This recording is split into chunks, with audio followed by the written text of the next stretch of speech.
好，小安，你暑假过好，得怎么样？哎，过得很好啊，你们呢？我们很忙。很忙。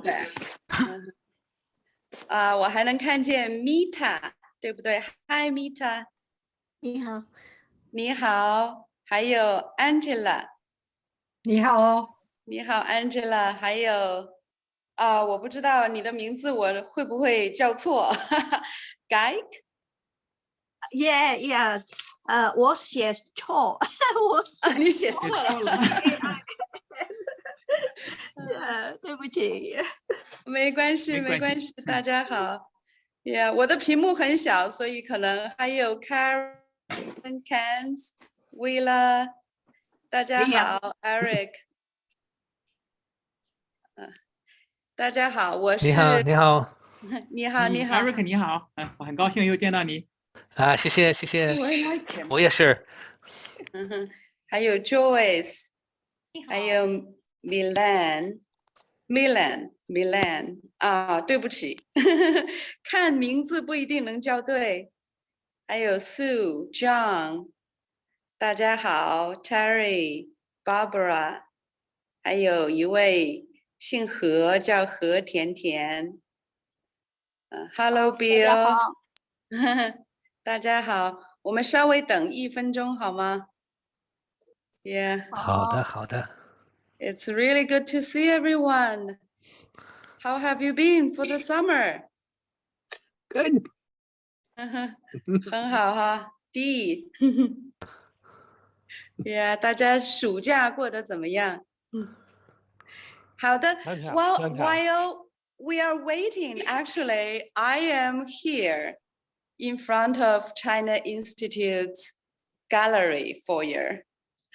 Behind me, there are a few images, pictures, in fact, that you can see. For the first time since the pandemic, China Institute's gallery will have a showcase for Chinese landscape and photography on site in New York. So if you are in New York or you come to New York at some point between, seriously, it's open September 22nd. So I'm really showing the very preview of some images. Let me turn off the, turn around the camera.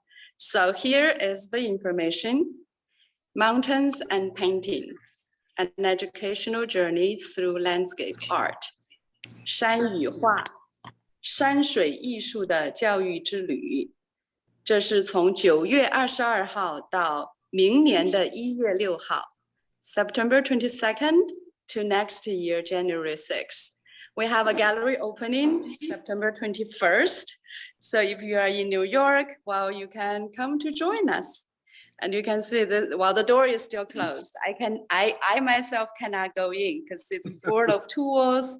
They're still putting things together. Some boxes are left outside. That piece of paper will be taken down. And we have a few images that's showing the content of the exhibition. So I just want to start from here. It's exciting. As well, we are starting our new season of Lunch and Learn. It's really great to see everyone. And I start with this new showcase that we are about to start in front of our gallery. All right, so I am going back to the library where I usually sit and doing the Lunch and Learn. I'm walking around in China through our classroom. There are some preschool classrooms, and coming to the library. A moment. This meeting is being recorded.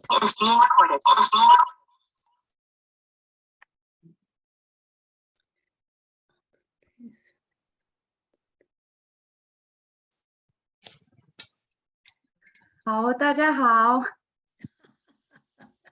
换了一个地方， Karen, you're laughing. Yes, yes. So are you. It's contagious. 是的，是的，你的头发短了，你的头发剪了，很 Yeah, 精 yeah. 神。You look great. Thank you. Yeah. Thank you. 谢谢。大家好，大家好。All right, so my name is 伸展廖。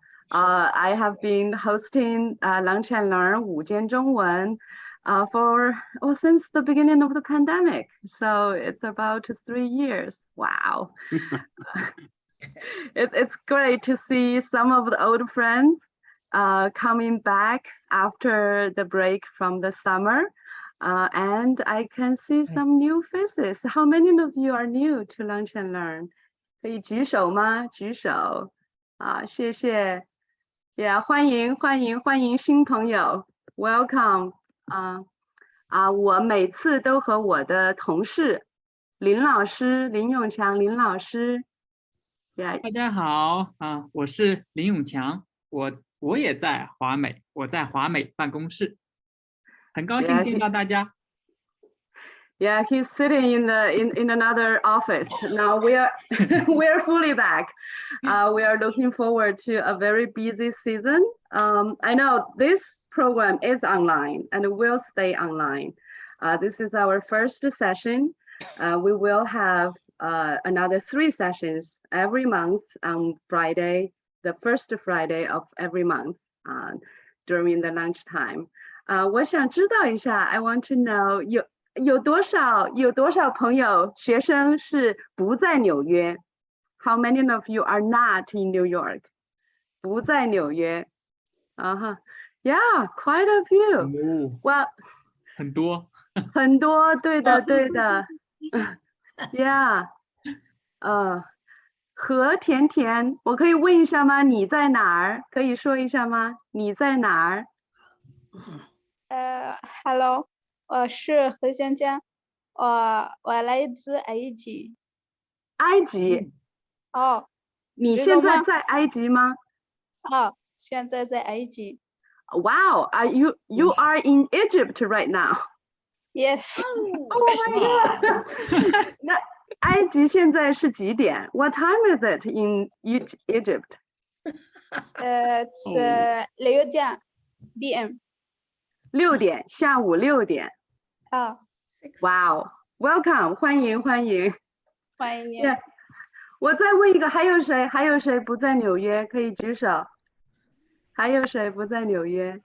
就是 Eric，我在俄勒冈州波特兰市。Eric 在波特兰，在俄勒冈波特兰。那 Jack, sorry. Yeah. 你在哪儿？我在伦敦，英国。在英国伦敦。Yeah, wow, 也是很远。那现在应该是几点钟？5点。Yeah. 下午还是上午？下午5点。下午5点。Yeah. I wouldn't expect you to tune in from 5 o'clock a.m. Yeah. 好的。我和在英国。你也在英国 ，Karen， 你也在英国。我们现在在 Pennsylvania。在 Pennsylvania。Yeah. 那 Willa 呢？你在哪儿？You have to unmute yourself. Cannot hear you. I know where she is because she's my grandma. Pennsylvania, and that's my granddaughter. 太好了，欢迎小安。Willa 是小安的奶奶还是外婆？奶奶 grandpa。好的，欢迎。里面有老师在说，来自不同的地方。Yeah, please. Well, I cannot ask everyone to share because we have quite some friends joining us. Please, you can type in the chat box where you are from. It's really great that we have quite from all over the world. It's wonderful. 谢谢大家. So for some of you know our structure of the program pretty well. I try to do a little bit differently every season, but for new friends, Lunch and Learn, this is a monthly program, 1 hour. we read aloud a classical Chinese poem together. It doesn't matter that, well, where you are in terms of your Chinese proficiency levels. We will go through word by word, sentence by sentence, not so much into the meanings, but we can read together. So during the program, please, you can mute yourself because we don't want to have echoes bouncing around. That sometimes can be a little bit of interruptive. But you can mute yourself and you can follow me, and we can also read together. And meanwhile, I will get into learning some of the meanings and the culture, history, and some of the art related to the poem. I try to, so if you have a pen and a piece of paper ready, for every session, we select one character that we can write together, and I will share a little bit of the etymology, the stories of the character. So this is, even though it's online, we try to make it interactive. So I have my pen with me and I have my piece of paper with me. You can, and we can get ready. So every time I try to get to the group into a breakout room so we can read and talk a little bit more. And I failed miserably in past sessions.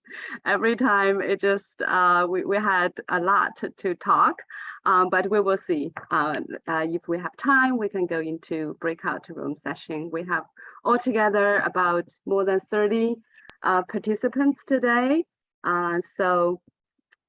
And I can see people are getting to know each other and saying hi to each other.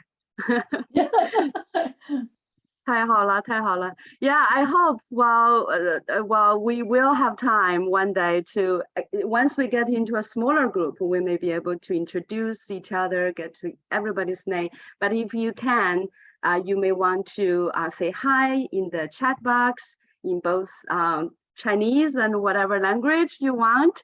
And also you can make sure the names that you use on the screen is what you want other people to see.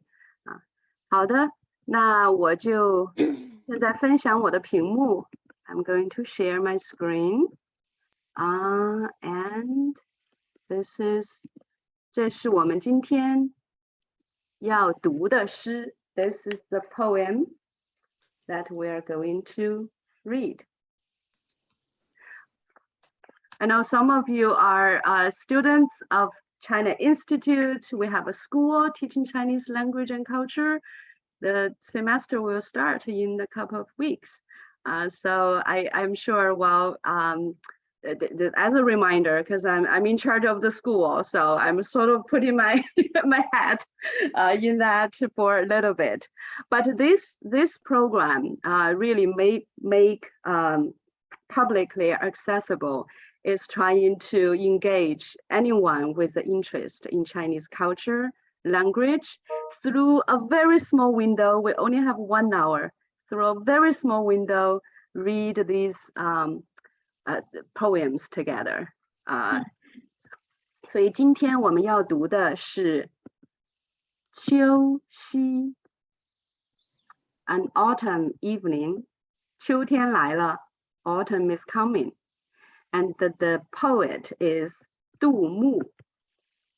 有谁记得杜牧吗？ Anyone remember 杜牧？我记得杜牧。小安 I know you would remember. Yeah. 你记得我们学了杜牧 Can you tell what you remember of 杜牧? I'm trying to think. Did he do the poem? What was it called? About oh my God, this is so. I remember it was like about the moon, and it was the one about the moon, right? Mm-hmm. So we are. Okay. You're right. Well, we have Pond. back pond. 对的，谢谢。Yeah, we have read 2 poems of by Du Mu. Surprisingly, it actually surprised myself. One was a Shanxing, a trip to the mountain. Maybe Lin Lao Shi can share the link to the YouTube video. We did it like more than a year ago. It's a wonderful poem by Du Mu. And the last summer we had Back Pond, 齐安郡后池绝句. It's about summer. So we have the recordings and everything on our YouTube channel. So if you have an interest, you can look at that that session. But today, Qiu Xi, we can see, well, he Du Mu from Tang Dynasty, more particularly 803 to 852. That's considered to be Wan Tang, late Tang Dynasty. Some of you may remember, we talked about him very briefly.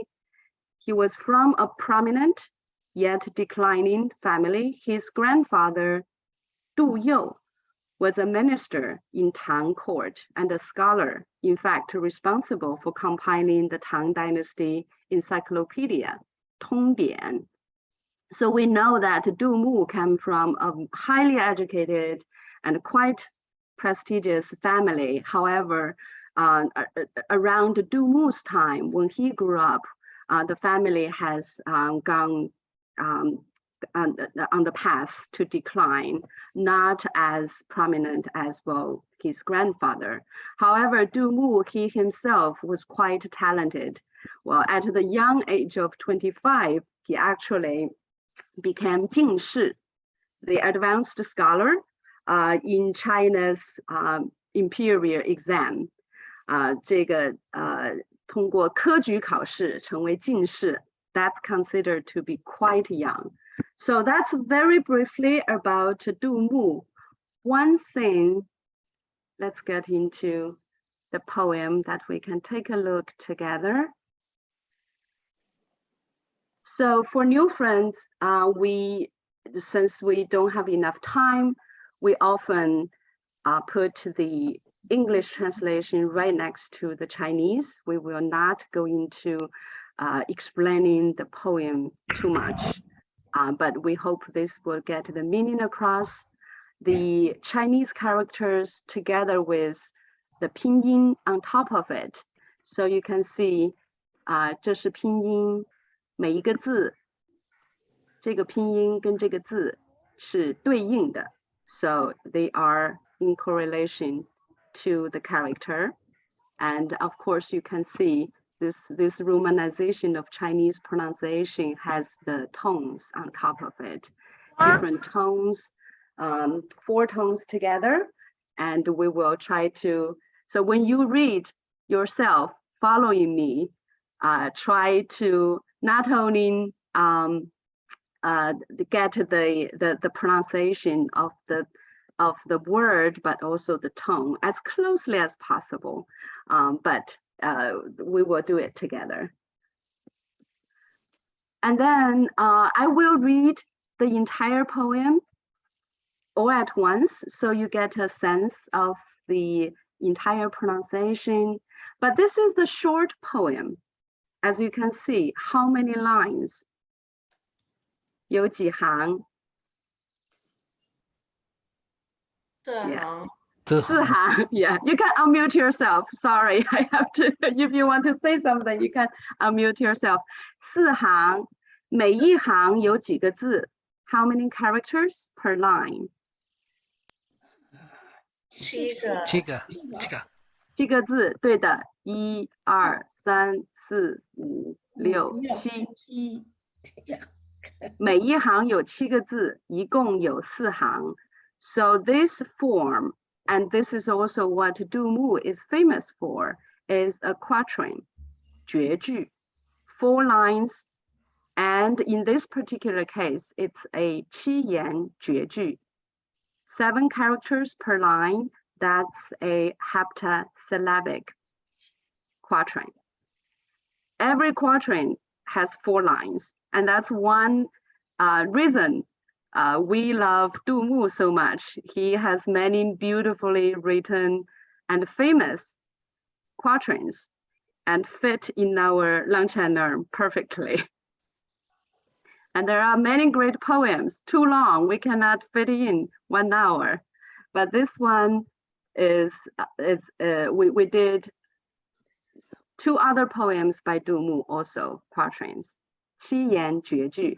All right, so I will read from the top and we will go into each line, each word later. 秋夕秋夕，银烛秋光冷画屏，青罗角扇扑流萤。天阶夜色凉如水，坐看牵牛织女星。Don't worry, we will go into each word if you don't follow for the first time. But well, you can get a sense how the pronunciation altogether coming as not only for the meanings, but also for the rhyme. 好的, so each line, you can see the pinyin character, the literal translation for each character. And of course, if you just read each character, it doesn't make sense as a line. So this is the translation. Putting together, that's one other standard. We select poems. There are many, thousands, hundreds of thousands of classical Chinese poems written. Many of them are great. Even in Tang Dynasty alone, from 8th century to 10th century, the complete compile of Tang Dynasty poems, Ban Tang Shi, has close to 50,000 poems. So, but the one that we select, well, has to have very good translation. So we at least, even though there's no translation that is perfect, but at least we can get the meaning across in a poetic way. But by translating the literal meaning of each character, I would invite you, because this is the feature of Chinese classical poem. It's not all about the meaning of the lines.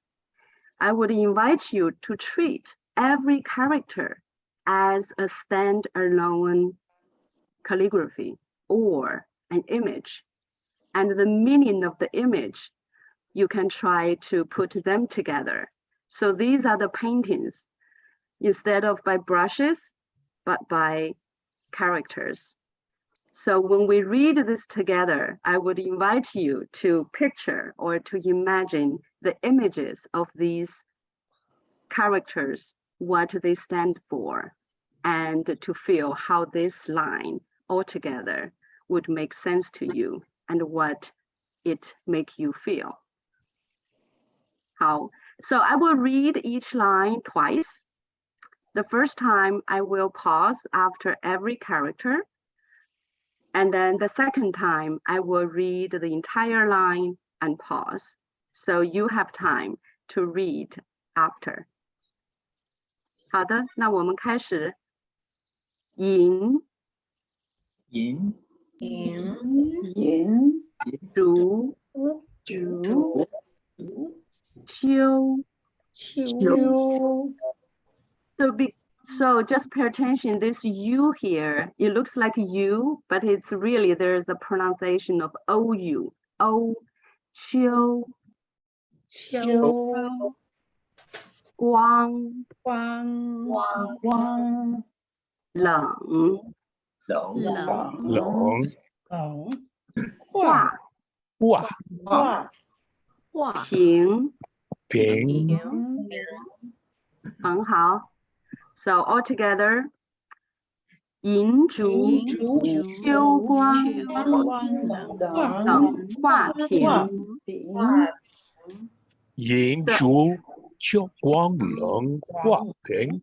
画屏。很好. So you can listen the first time when I read, and then I will pause and you can read as well. Just pay attention. There is a meter, as you may hear. There is 银烛, there is a little pause here. 秋光, there's a little pause here. Oops. 冷画屏. So there's a meter that as music that defines the rhythm of this line. One more time. 银烛秋光冷画屏。银烛秋光冷画屏。很好，很好. So I want to point out as well, I was inviting you to picture some images while reading this line. The silver candle and the light that is in the season of autumn. And there is a key word, 冷, cold. Literally, well, cold here is an adjective, but in this poem, it could also be a verb as to make something cold or cool down something. And then you have the painting, the screen with the painting there. So with all of this, the color, the light, the temperature, and the objects, it's not a warm candle, it's a silver candle. So there is something that could trigger how people feel about these images. Yeah, anyone want to share how you feel by reading this? Cold. Cold, yeah, definitely not warm. Yeah. 银烛秋光冷画屏. 画屏。 All right. 银烛秋光画屏。画屏。 All right, let's see if it gets warmer a little bit. All right. 青 罗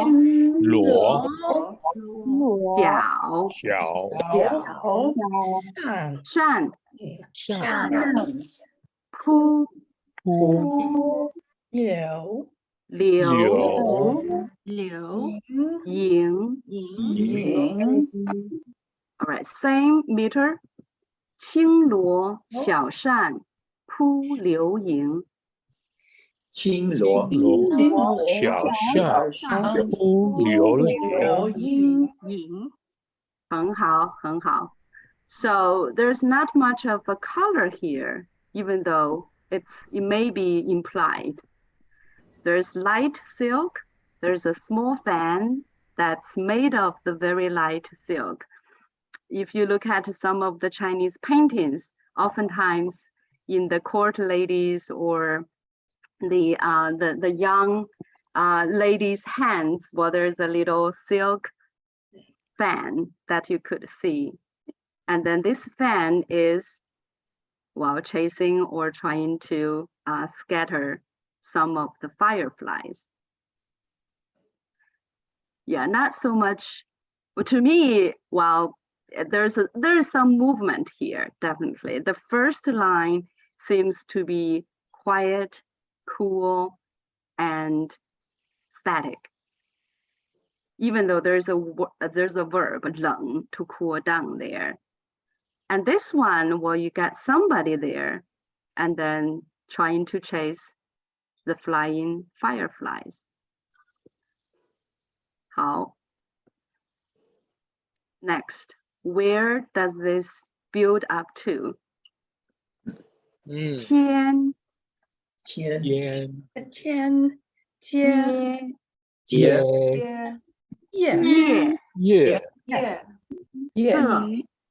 色 凉 如 水 水 天天阶夜色凉如水。天烟夜色凉如水。So how does this make you feel? Even colder. Even colder. So we have 冷 and now we have 凉, right? Yeah, and also note that now there's 天 coming into the picture, and it's not the bright midday, it's the night, right? 天阶夜色 Yes. 凉如水. Way. Is this the Milky Way again by any chance? We saw it in another poem. Well, we will see. Let's see if this is the Milky Way again. Next line. 坐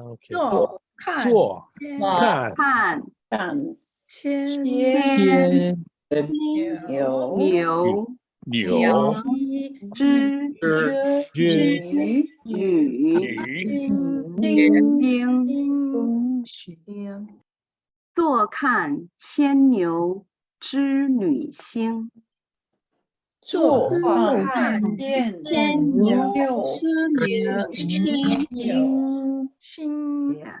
So what is the point of sitting there in the cooling down autumn night? This is the point. Somebody mentioned, is it Milky Way again? 是不是？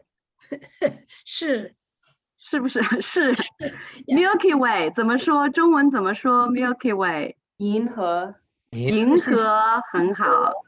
Yeah, the same 银 here.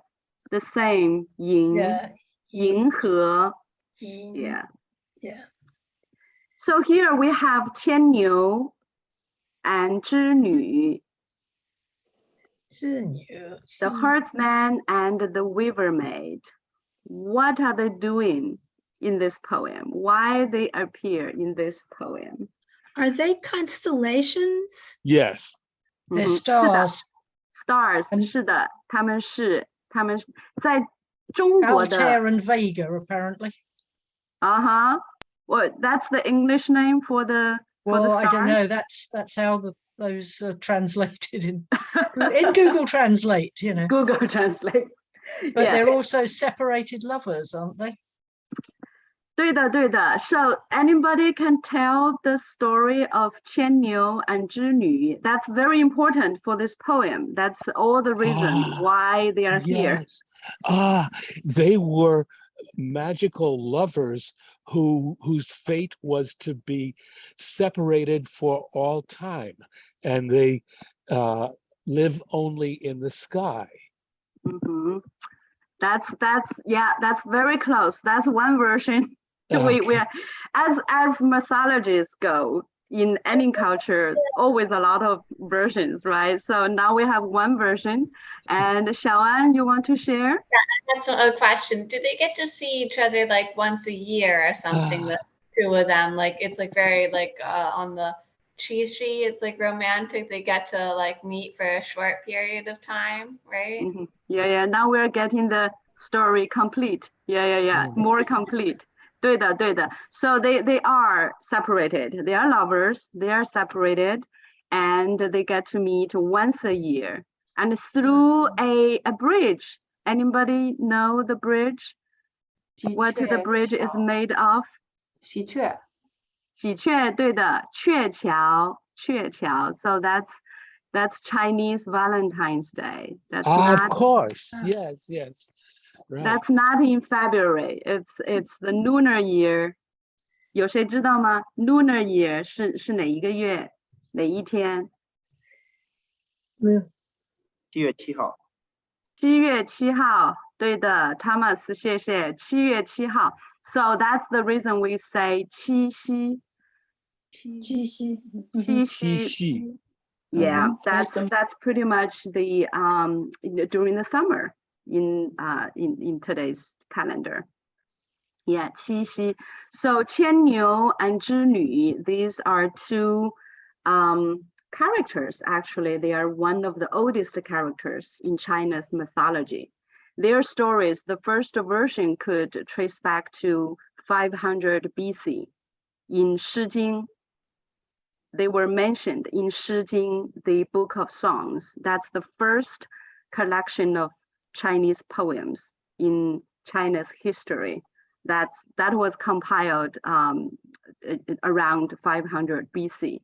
So the story in brief, Qian Niu is a guy on the earth, and Zhi Nu, the weaver girl, the weaver maid, is a daughter, a goddess in the Jade Palace in the sky. So of course their love stories went as well. Their love was forbidden, and they eventually got separated. The Qian Niu, the herdsman, stays on the earth, and the weaver girl, it goes back to the sky. And every July 7th, the lunar calendar of July 7th, Qixi, the magpies, Xi-Que, they build a bridge so that they can meet every year. So now we know a little bit of the story of Qian Niu and Zhi Nu. Can you tell me why they are here, Qian Niu and Zhi Nu, in this poem? Your understanding? 坐看牵牛织女星. Sounds as though whoever the person is missing their lover. Yeah, that definitely is separated. Oh, okay. Reminds whoever is in the poem, or maybe reading the poem, that there is love. There is love that could be separated, and also the emotions and feelings that it generates. Well, there is a important feature of classical Chinese poem that I want to remind some of you. And actually, I couldn't see the name, whoever was answering my question. The person is not, there's no pronouns in this poem. In fact, almost, it's only in very, very rare occasions in Chinese classical poems there will be pronouns. There is almost non-existence because the poem that leaves the flexibility for the readers to really imagine who would be the person, and you can put yourself in any positions in this poem, whether you are the viewer or whether you are the person in the poem. That's quite inviting, in fact. 好的, so that's the poem. That's the entire poem. Maybe let's read the poem together. I will invite Lin Lao Shi. So maybe Lin Lao Shi, you can lead the read aloud, and you can pause after each line, and everybody will be able to follow you. Yeah, okay, sure, no problem. So let me read the whole poem one time. So only by myself. So you don't need to join me at this very first time. And then the second time, I will ask you to join me. So you can get the whole sense of the pronunciation of the whole poem at the first time. So this time, just listen, and then I will invite you to join me later. 秋夕，银烛秋光冷画屏，轻罗小扇扑流萤。天阶夜色凉如水，坐看牵牛织女星。Okay, here is the second time, so please join me, and I will read the title and then the line, the first line, then you join me. Okay, 秋夕，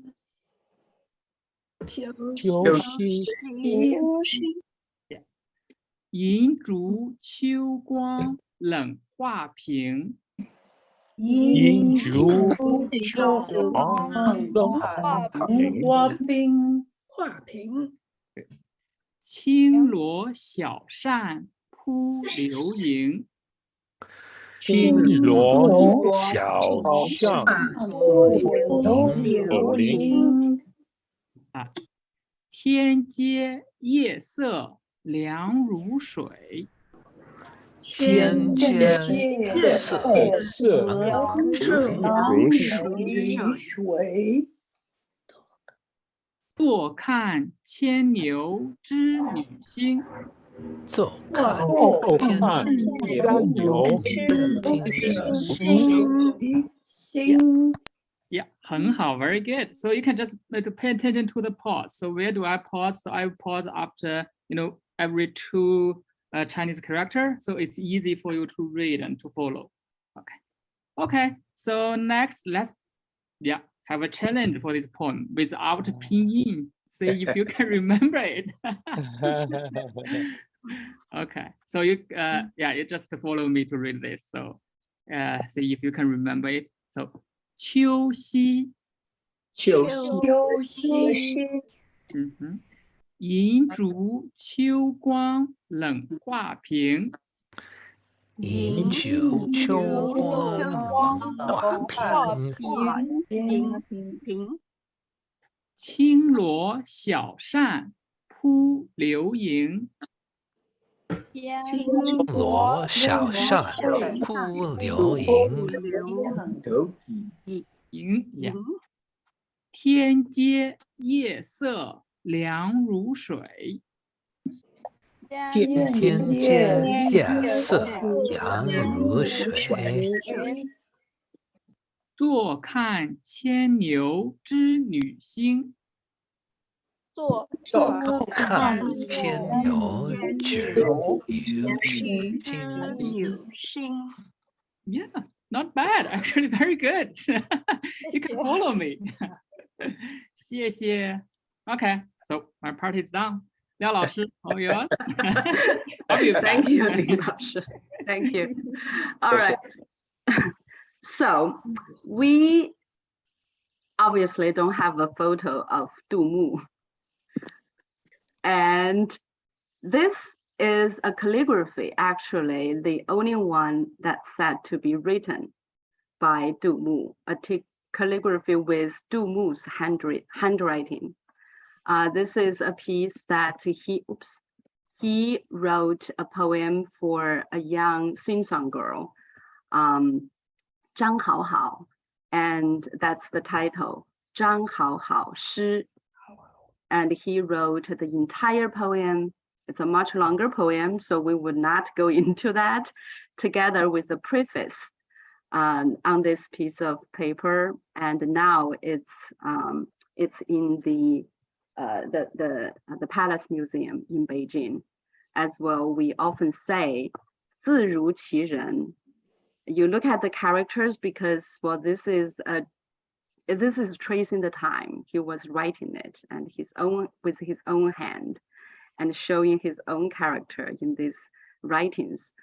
So I just feel this could be the best that we can get close to him as a person, in addition to his poems. And with that, we actually get to do our own writing part. So what are we going to write today? Let's see. 这个字你们认不认识？当然认识。当然认识这个字，爱字。这个爱字是什么意思？爱是什么意思 ？Love, like. 爱是 to love 的意思。对的 ，to love, to like, to care for， 还有很多意思。爱字 ，so as well we are reading the poems or looking at the picture, actually the Chinese character I has multiple meanings, and we will get into that a little bit later. So you may think, well, why we choose this character? It's not in the poem, right? 爱字杜牧没有用爱字 in the poem. There's no mentioning of the character I. But we have 牵牛 and 织女 there, so I think, well, it's very much implied.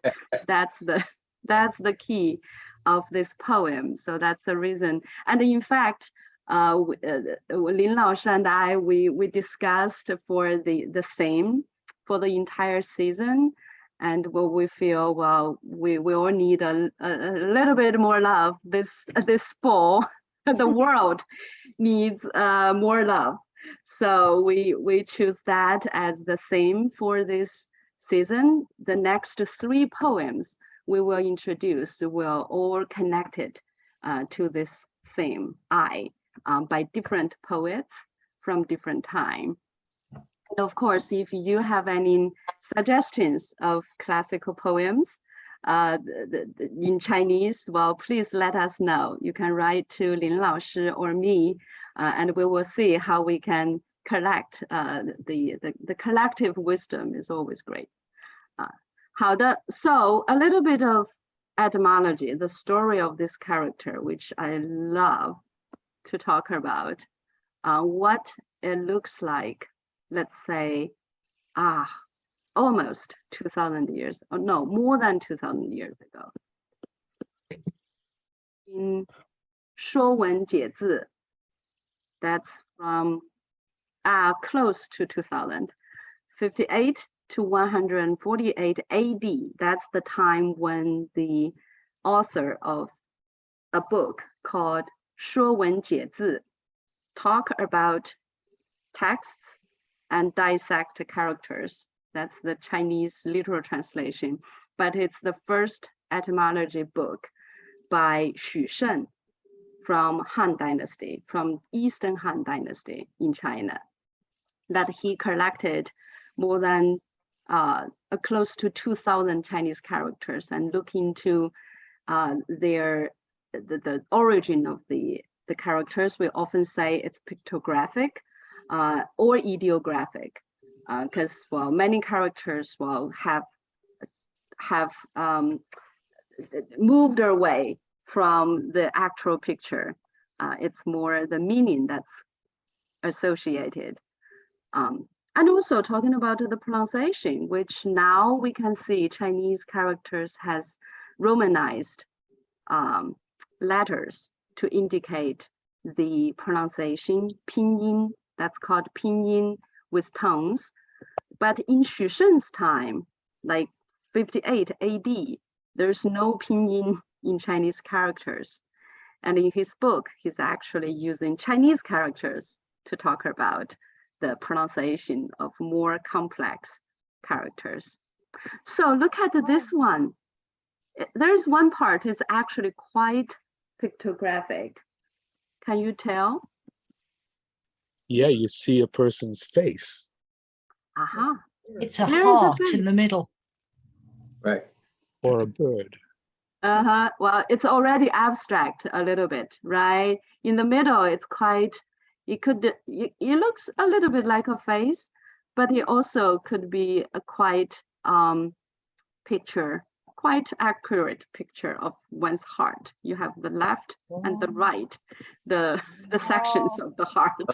Right. And then you have maybe this can be considered as like vines coming out from the heart, right? Right. Could be. Because well, there's often a criticism of Chinese simplified version. The version we are looking at right now, the one on the right, is the simplified characters. That often the criticism is, well, there's no heart in this simplified version, which is not accurate, but you can see almost 2,000 years ago, there's a heart there. Now, the question is, what's the top part and the bottom part? They look a little bit alike, but in different directions, right? Well, here I don't even have the exact answer. I have to invite you to to use your imagination, maybe just to stretch wildly your imagination, what they could be. Or how about left hand and right hand coming together, like clasping hands, so a very close connection. Yeah, that's a good way. I could even picturing the hands together, left and right, and put the heart in the middle, right? That actually is quite close to the meaning of I. Yeah, thank you for sharing. Welcome. Yeah, there's always a little bit of imagination putting the story together when you look at the etymology, because it's from so long ago. Even Xu Shen, his explanation is often, well, based on some historical records, but also he has to stretch his own explanations.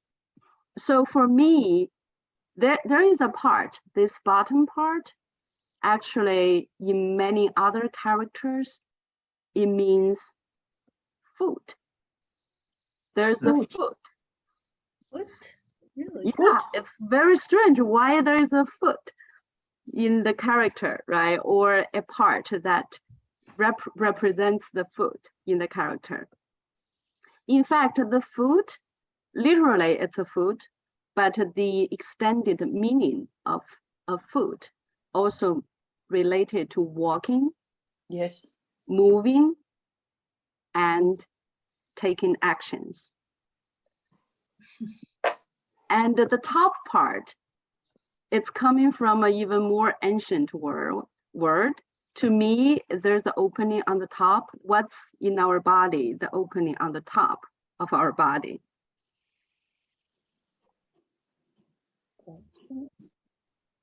Where is the air coming out from? The mouth, or the nose, or the nose. Mouth.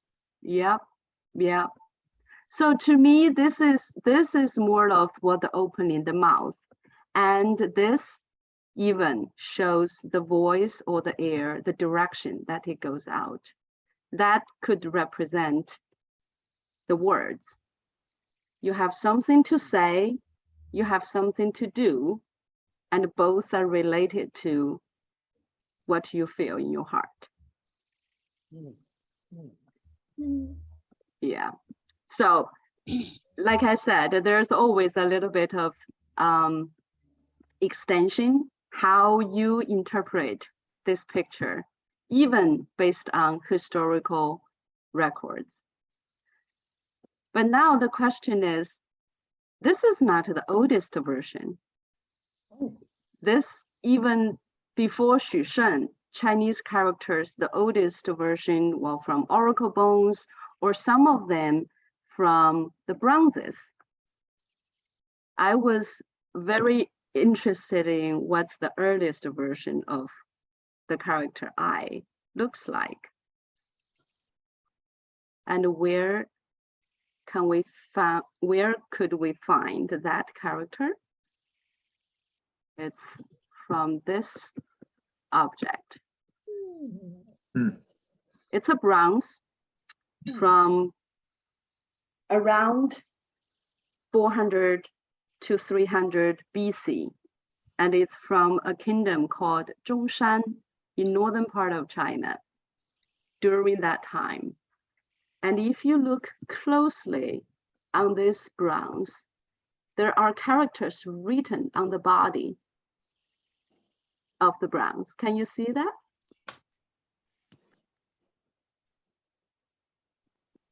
Yeah, this is a picture that I have to move it back, but there is this is the front piece, a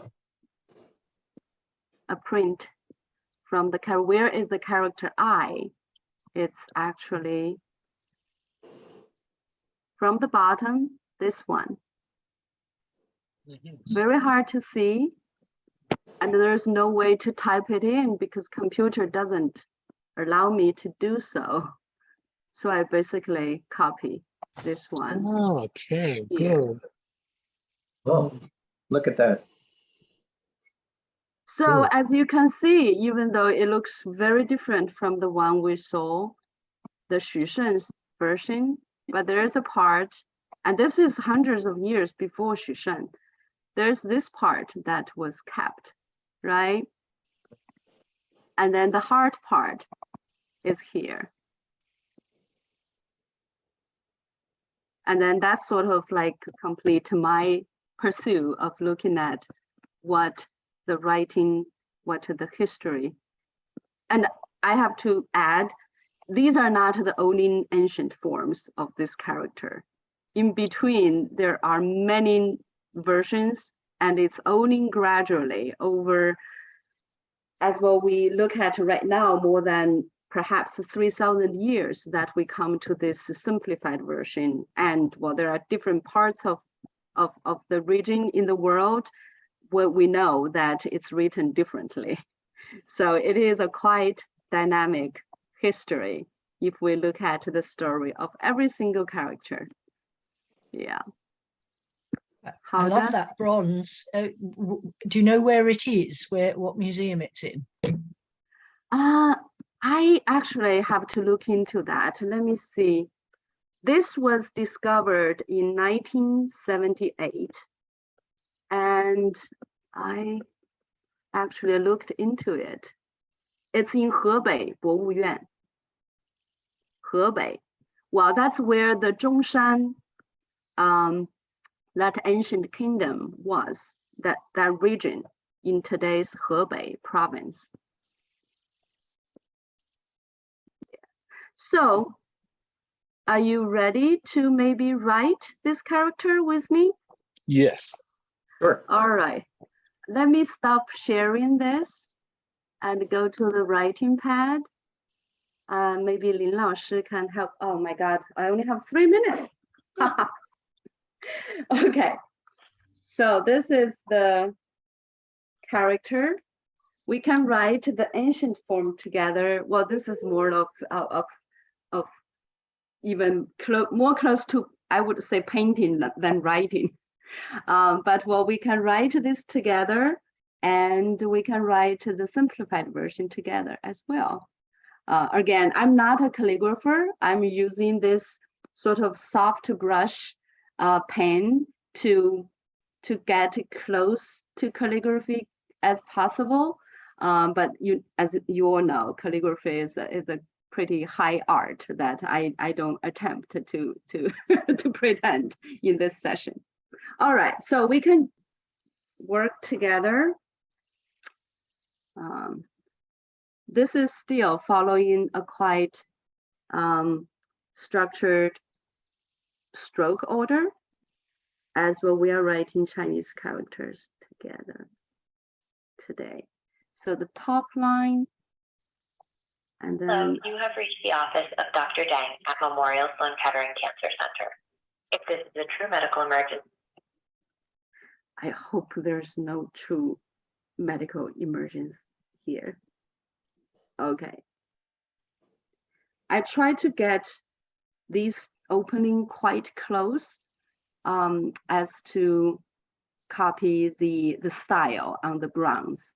As you can see, it's quite slim, very well balanced, but it's quite slim. Every single stroke is kind of narrow.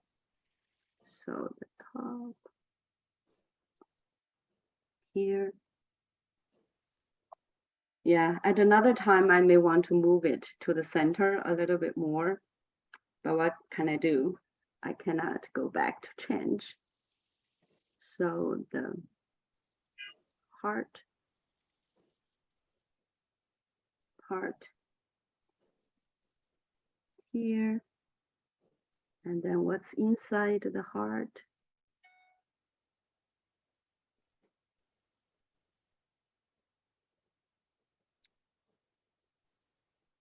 For anyone who's writing characters by hand, I just feel this is a really good exercise. You could control your strength, your muscles, and also your skills of observation, how and what you think would be a good structure to put all these lines together, and how you apply the, now it's the pen, or if you use a calligraphy brush, which is much more difficult to apply that. Yeah. I like the version I wrote earlier, but this is showing the order that I would do. Yeah. 你们写了吗？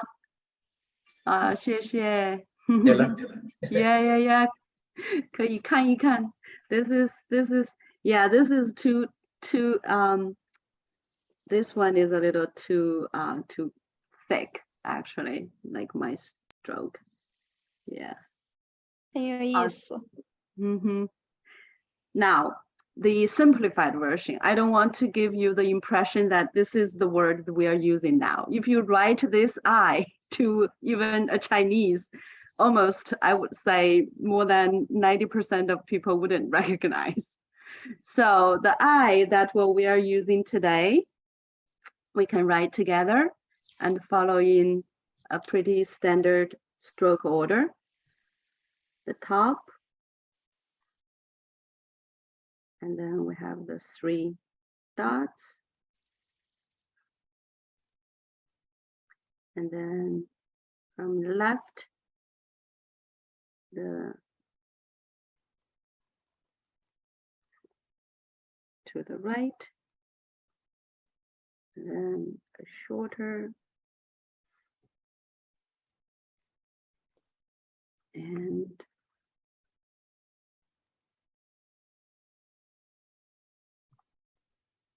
this one. This is 横折, it's 1 stroke, and then na, final stroke. That's the character. Yeah, Nancy has put in the chat, there is a heart. Yeah, that's usually, say, the traditional version that what we are using today. And I can show perhaps, yeah, we are already passing 1 o'clock. I know if you need to leave, that's fine. The traditional version actually does have, that's the hard part. That's the heart. That's the heart that is preserved coming from that more pictographic image we saw here. And then what I love about the traditional version is actually the bottom. I used to think it's 朋友的友, it's this part. It's not. It's actually the foot.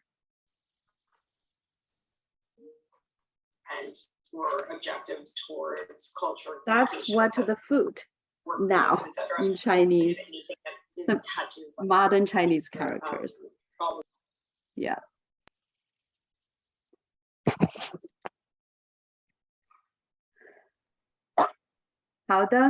Yeah, so we don't have time to go into anything else.